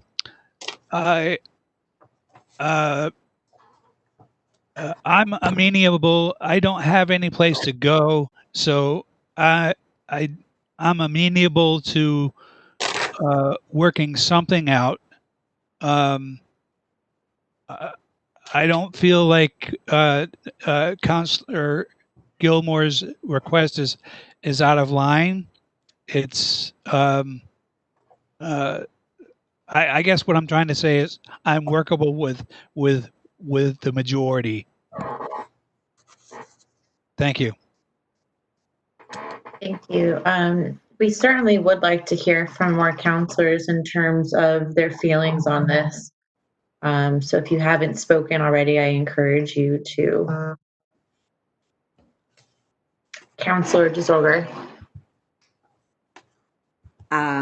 So my personal feeling is I would prefer earlier because I feel this is just from actually not being on council now, but having watched in the past, frequently big decisions were being made at 9:30, a quarter of 10 at night. And although there's no crosstalk in the meeting, we just get to say our own thing that we're thinking. That is what I think. I do think that the majority goes. It appears that there are a lot of people that feel as I do, that we're losing our edge as the night goes on. I'd like Councilor Gilmore, I am totally sympathetic to that, as I up until a while ago was always working. I was just thinking to myself that at the beginning of the meetings at 6:30, of course, Precinct 6 needs a representative, and you do a great job representing Precinct 6, so thank you for that. We start the meeting by going over the minutes, and the Pledge of Allegiance, and every part of the meeting is important, don't get me wrong, but I just add that to the mix of how we're thinking about it. But my feeling was for earlier, but I'm sympathetic. That's all. Thank you. Councillor Hirschfeld. And I want to make sure you're off mute. There you go. Yes. Yes. Thank you, Ashley. I think it's important that we retain the original 6 o'clock on Wednesday, or 6 o'clock on Tuesday, and not push it up. Or are we actually talking about 7 o'clock? I'm sorry. So 7 is the time now. Okay, I'm sorry, 7. And we are talking about an earlier meeting. Right. So yeah. I would go with the 7 o'clock and allow all the counselors to participate. I think putting it it really should be up to the committee that everyone participates in this, and it should not be cut off just that one half an hour. I think we can improve on our time schedule for our council and keep our meetings shorter. Thank you. Thank you. Councillor 4G, please. Hi, thank you, Madam President. I think I hear two issues here. So my first question involves, is the charter moot on this point? Is there charter language that says what time we have to meet? That's my first question. Or is it just the ordinance that we have, as council, have put together? So if it's just ordinance, I think that's one way we can solve this. The second piece is the flexibility of a chair to change the meeting. I'm not familiar with anything that actually challenges that flexibility, as long as everything is posted according to the open meeting laws. So if in fact we wanted to have a meeting at 5:30 and it was our regularly scheduled time is 6, could we take care of that through our open meeting posting? And I have a third piece of this, which goes to what Norm just said. He mentioned the phrase improve the time, the council time, the way we manage time within our agenda. And I do think that that needs to be looked at as well. There are some of us that would like to see changes made to public comment. Not necessarily when it's an agenda item, but when public comment is about anything anybody wants to speak about. So I am looking to maybe consolidate public comment on agenda items, and I don't know, maybe the solution is to have a second public comment for general council and schedule those things at different times around when we have to take the very important votes. Throwing all those ideas out there, I'm not sure I added anything, but I understand the question on the table right now, but it does seem it's related to time management. Thank you. Thank you. Councillor Elmer. And I'm just checking the charter to confirm, and it's not charter language, it's simply ordinance. Thank you. Thank you, President Ashley.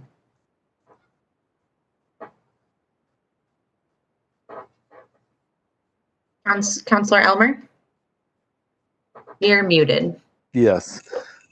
I don't care for me personally, but I think Councillor Gilmore's issue reflects probably what most of our constituents are dealing with. They probably have jobs, and if they want to listen in, they have to rush home and listen in. So I think many of us may be retired or have some flexibility in terms of the timing, but some of our voters may not. I just wanted to throw that out. Good point. Thank you. So heard some good conversation, also heard some good ideas. We are here in this moment to decide the time, and I think if there's a desire at a later date to look at other structures of the agenda, then we can do so. But for the sake of today, we're going to be looking at the time. And if there are no other questions or comments from councilors, I see another question. Councilor Jarvis, please. Yeah, it certainly wasn't my intent to count anybody out on this. And I definitely don't want Sheila to miss any meetings or be late for meetings. So I don't know if I can just resend my original or not, but yeah, that wasn't my intent, and it's only a half an hour, so yeah, that's what I have to say about it. So Thank you. okay. So to withdraw, if that is your wish, I want to let Councilor Ricketts speak, and then in the interim, Tammy, can you confirm if that's possible to withdraw at this moment now that it's on the floor and seconded? You have to withdraw the motion. Yeah, I'll check. Well, yeah, we can withdraw the motion and probably just table it indefinitely, but I'd like to hear from Councilor Ricketts. Councilor Ricketts, you're muted.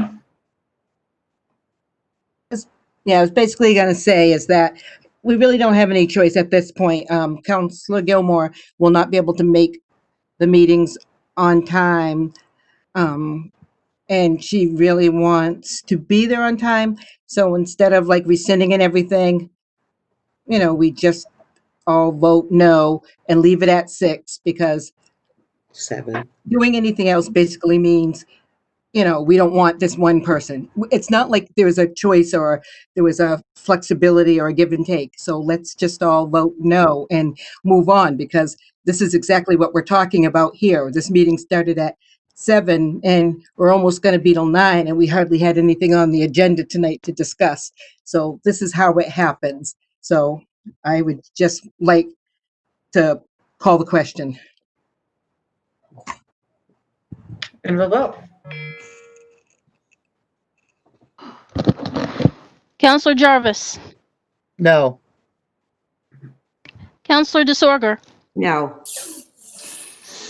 Councilor Bottomley. No. Councilor Dolan. Abstain. Councilor Gilmore. No. Vice President Wheeler. No. Councilor Mayo. No. Councilor Hirschfeld. No. Councilor Elmer. No. Councilor Forgy. No. Councilor Ricketts. No. President Stemple, would you like to vote? No, that's okay. Motion fails. Okay. All right. Next, we have some appointments on page 31. Councilor Gwynn is not here to read these, so I would ask for Councilor Ricketts.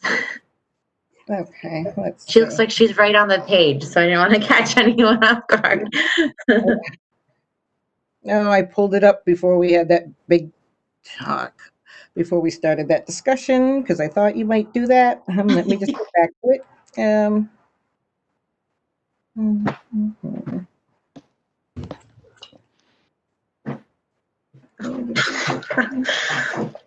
Okay, all right. Hi. I should have never put my phone down.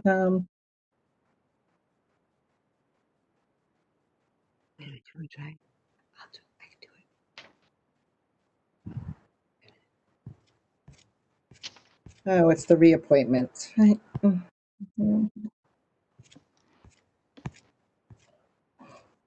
Oh, you know what?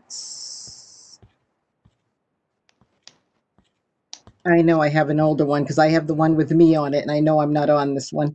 So I can ask somebody else to read. Councilor DeSorger. I found it. Okay, Councilor DeSorger, please. Oh. On page 31. Yeah. I found it too. Thanks, Jenny.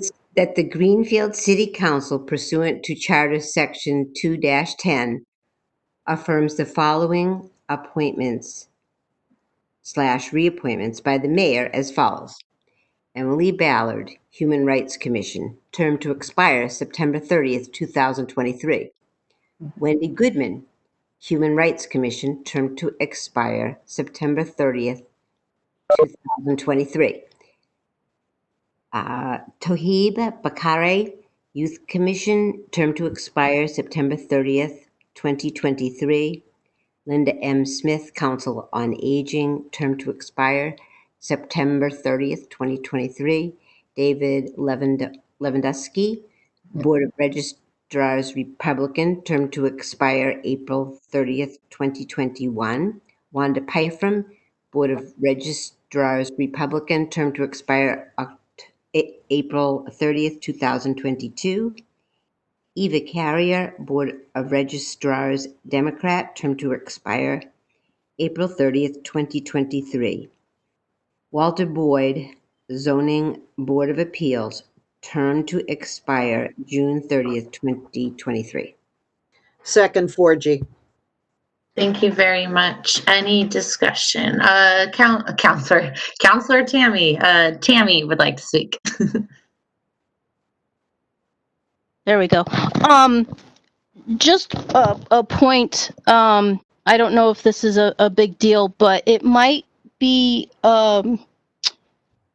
better if someone from that subcommittee made the motion, only because they were at that subcommittee and they know what to report as far as what they recommended.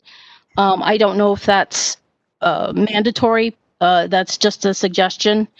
And number two, I want to again apologize for the typos that I made at this order and for getting Councilor Ricketts. I had to put her in a separate order because I totally left her off. So, yeah, so that it's just a suggestion. I don't know if it's something that mandatory, but I just wanted to put that out. Thank you.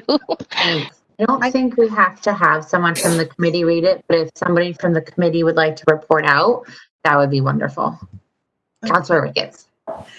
Yeah, so it was unanimous positive of all of the folks.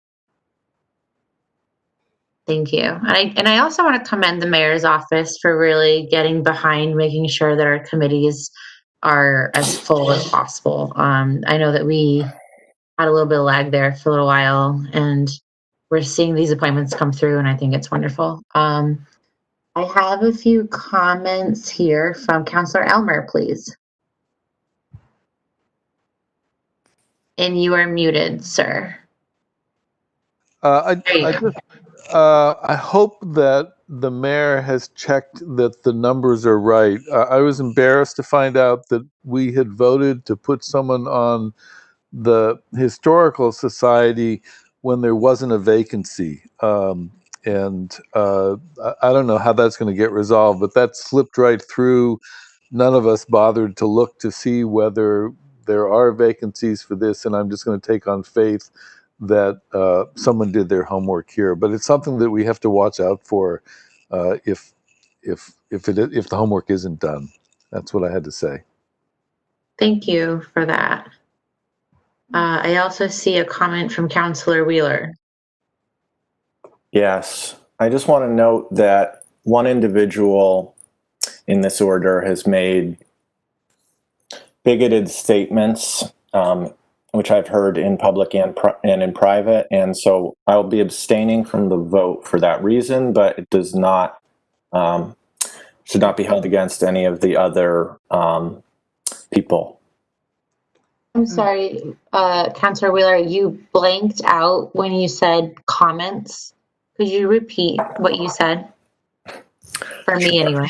Sure. I said that I'll be abstaining from this vote because one of the individuals has made statements in public and in private of a bigoted nature, and so I don't feel comfortable voting to affirm that individual. Oh, interesting. Is there preference to take each individual one by one? Yes. And so that can be done. Tammy, when we do vote, is it okay if we vote individually by each individual? I suppose. All right, I will have to do some writing here. Okay, so the first vote is going to be for Emily Ballard for the Human Rights Commission. Right, and I have one more comment I have a few more comments before we take a vote. Okay. Thank you, I really appreciate it. Councilor Disorder. That withstanding, I wanted to comment that I had read through the bios on the candidates, and I was quite impressed with the quality of the candidates that came before us. That's all. Thank you. Councilor Elmer. I have to say that Vice President Wheeler has put us in a bit of a bind because he hasn't told us who or what, and now we're in a position of voting for someone that he really thinks we shouldn't be voting in, and we don't know who that is or what the background is. I don't know how to resolve it, but I'm complaining, I guess, that we don't have enough information now to make a judgment on the question he's raised. Vice President. Point of order. If I'm correct, we don't vote. We're not voting up or down for these people. Correct, President Stemple? It says here that no formal vote is required, but at least 9 members must be necessary to reject. So if 9 people voted down an individual, then we would say no thank you, but we aren't actually voting to approve, if that makes sense. Right. So essentially the vote does matter if there's 9 people who see any individual unfit. And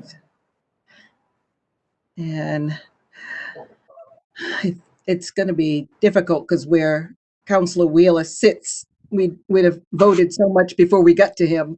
So I get the quandary. Councilor Forgy, please. 2 things. In the past, when somebody has seen the agenda and there is somebody on there that they're not comfortable with, a piece of advice may be to contact the mayor's office and let the mayor withdraw the candidate from the list before it comes to council. The second comment is my experience is different than others. So as we evaluate all these people, I don't know what he knows. So I can only vote for people based on what I know at this time. I'm not talking about anybody's, it's everybody's individual decision how well they know or don't know these people. And again, it's that we're either upholding this or we're denying this. So it's still the mayor's appointment. We're confirming. Thank you. Councilor Jarvis, please. Yeah, I think an easy resolve to this would be let's just vote on the order, on the whole order, not individuals at the same time. I think that would be a resolve to it. And heave Councilor Forgy's advice in the future, maybe an email to the mayor's office. But I think we should vote on the whole order as presented to us by the mayor, not individuals. Thank you. And that's fine to me, but I do think there's something in that for the future in terms of we're looking at each person individually. Everyone has their own resume. Some of these committees are highly sought after. And I know myself, I wouldn't want to be voted on or someone to not vote in favor of my appointment to a board or committee because there's somebody on the list with me who some might not approve of. So something for the future. I see a few more comments. I just want to make sure I'm not skipping anybody. Comment from Councillor Gilmore, and then we will vote. Two-part question. I was wondering if the mayor is still logged in for this part of the meeting, and She's in whether it for the long haul. if she is. Okay. I can only see like 3 or 4 people. And then maybe if we could maybe not table this, but maybe vote this down so that Councillor Wheeler has a chance to discuss this issue with the mayor and then take this up again next month, so that I don't want to vote in favor of somebody without knowing a potential liability that could hurt the community. All right, we will continue the conversation. Councillor Ricketts, please. Okay, so I know a couple years ago, I had been through this, and someone was appointed to Human Rights Commission, of all commissions, that their feelings online and just verbally were just way out there. And I even stated their name and gave some examples, but I was still one person, and that person still, you know, got voted on to Human Rights Commission. It was actually vice chair after a while and now has left it. And so I agree with Councillor Jarvis. At this point, we vote the whole thing. I think Councillor Wheeler still reaches out to the mayor just because it is good information, as much as it's like sort of a done deal, at least eyes and ears are going to be open, because if that happened, I'm sure we're going to hear about it pretty quick once it hits a committee, and something will have to be done. But yeah, let's vote the majority, and then hopefully that conversation with the mayor or with other members that are sitting on that committee, it gets to them, because that's just poison in a well of trying to do good work. So thank you. Thank you. 2 final comments, and then we will move to vote. Councillor Wheeler, please. Thank you, Councillor 4G and Councillor Ricketts, for your wisdom. I agree with you. I will take that into account in the future, and I will share my thoughts with the mayor. And I agree with Councillor Jarvis that we should vote on the slate as a whole. They would take effect if we were to take no action tonight, and it's not my intention to stop good appointments.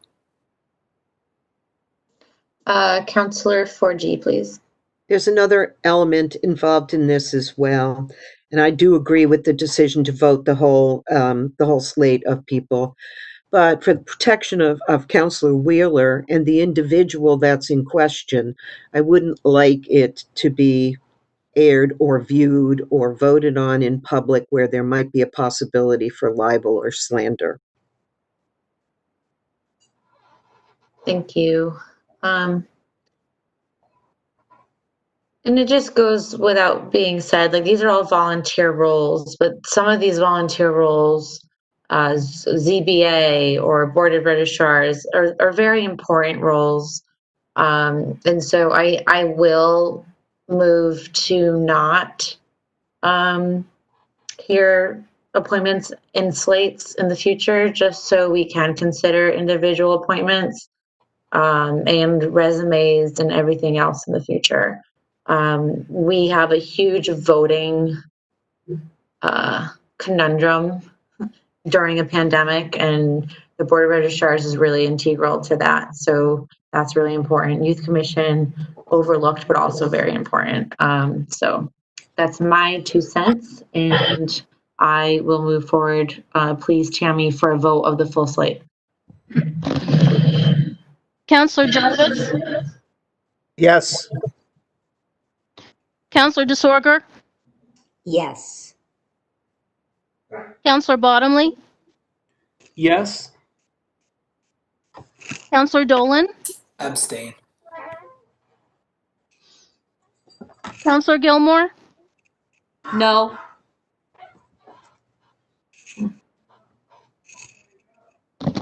I'm sorry, I didn't hear it. Could you repeat, please? No. Thank you. Vice President Wheeler, Abstain? Hmm. and Counselor Mayo, Yes. Counselor Hirschfeld, No. Counselor Elmer, Abstain? Counselor Forgy, Yes. Counselor Ricketts,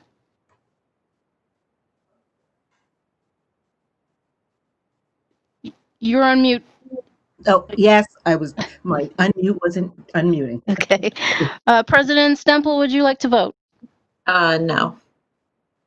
No, you do not want to vote. Okay. No, I don't. Okay. 1, 2, 3. Motion passes. All right. We have we have a very special appointment next, please. And that is on page, still scrolling, page. And I'm going to ask Counselor Desorger to read once I find the page, or if she finds it first. It's 52. Oh, okay, there we go. 52, please.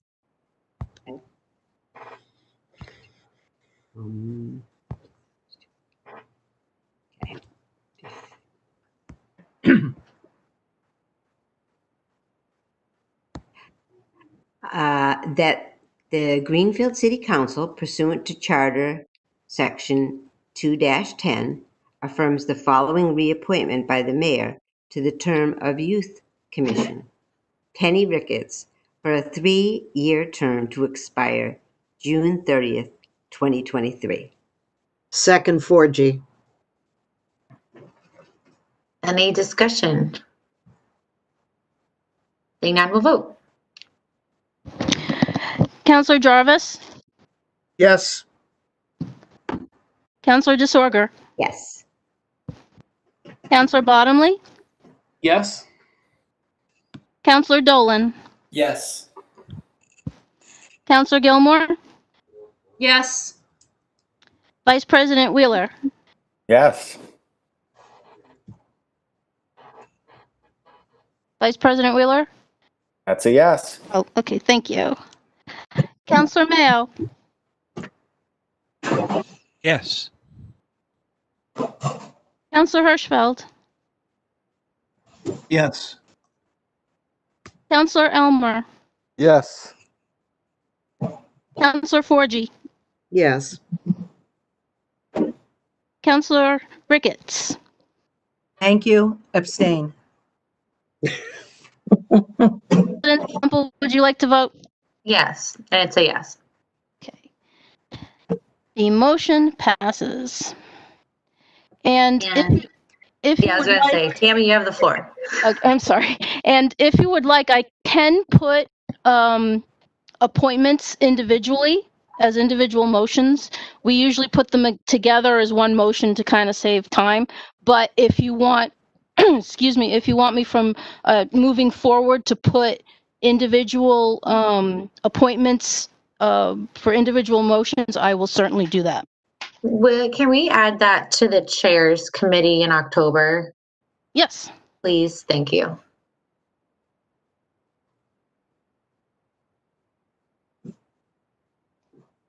Okay, next we have presentation of petitions and similar papers. President Stemple, I Yes. think the mayor wants to speak. There's something in the comments. Nope. Oh, okay, sorry. I thought that was Tammy. Cities of Greenfield and city councils confuse me. Mayor, please have the floor. With regards to your last vote, I'm delighted that you have reaffirmed Penny's membership on the Youth Commission. The Youth Commission has floundered quite a bit, unfortunately. And there are some good new members on there. So I'm really hoping, especially, I don't even know if there is a chair anymore, but with Penny's enthusiasm in the past for Youth Commission and other members that have recently joined, at least one other, I'm hoping this commission will be able to meet more regularly to help figure out paths forward for making things a lot better in this community for our young people. That's all I wanted to say. So thank you for your vote. Appreciate it. Thank you. So presentation of petitions and similar papers. I don't believe we have any tonight. Report of committees. Would any of our chairs like to provide a report? Councillor Jarvis, please. Yeah, just real quick, I wanted to let everybody know that I will be sending the updates now that the Wells Street property is off the discussion for the fire department now. I have no conflict, so I'll be able to send reports out to counselors with bullets and keep them all up to date just in case they can't make the meetings, because I'll be making both the temporary site and the building committee meetings. So I'll be able to send out the updates like I was in the past, but I had to refrain for the past couple of meetings from doing so. Thank you. And I want to be able to, for new and I guess our older counselors on the board, the Ethics Commission is such a great resource. I call them all the time when I have questions, and you should feel comfortable calling them. If you ever have a doubt as to whether or not you should abstain from a vote or anything, really, they're just such a great resource. They're zero judgmental, and that's what they're there for, is to help us have a clear conscience and know that we're moving forward as we should. So if you ever have a doubt, because there's a lot of times where people abstain and they actually don't even have to. And so having your vote is really important. And so if there's a doubt and you're just not sure, feel free to call them. I have in the past, and they're always super helpful, and they help you learn along the process. So I just want to make that plug. And thank you so much, Councillor Travis. I don't think we have any unfinished business. There's no old business. Is there any new business? Nope. Do I hear any motions for reconsideration? Nope. Do I hear a motion to adjourn? Yes, you do. Moved by Councillor Elmer. Or no, Second. moved by Councillor Mayo. Second. Second, Vice President Wheeler. All those in favor? Aye. Opposed? Abstentions? Meeting adjourned at 9:19 p.m. Thank you, everybody, and have a great night.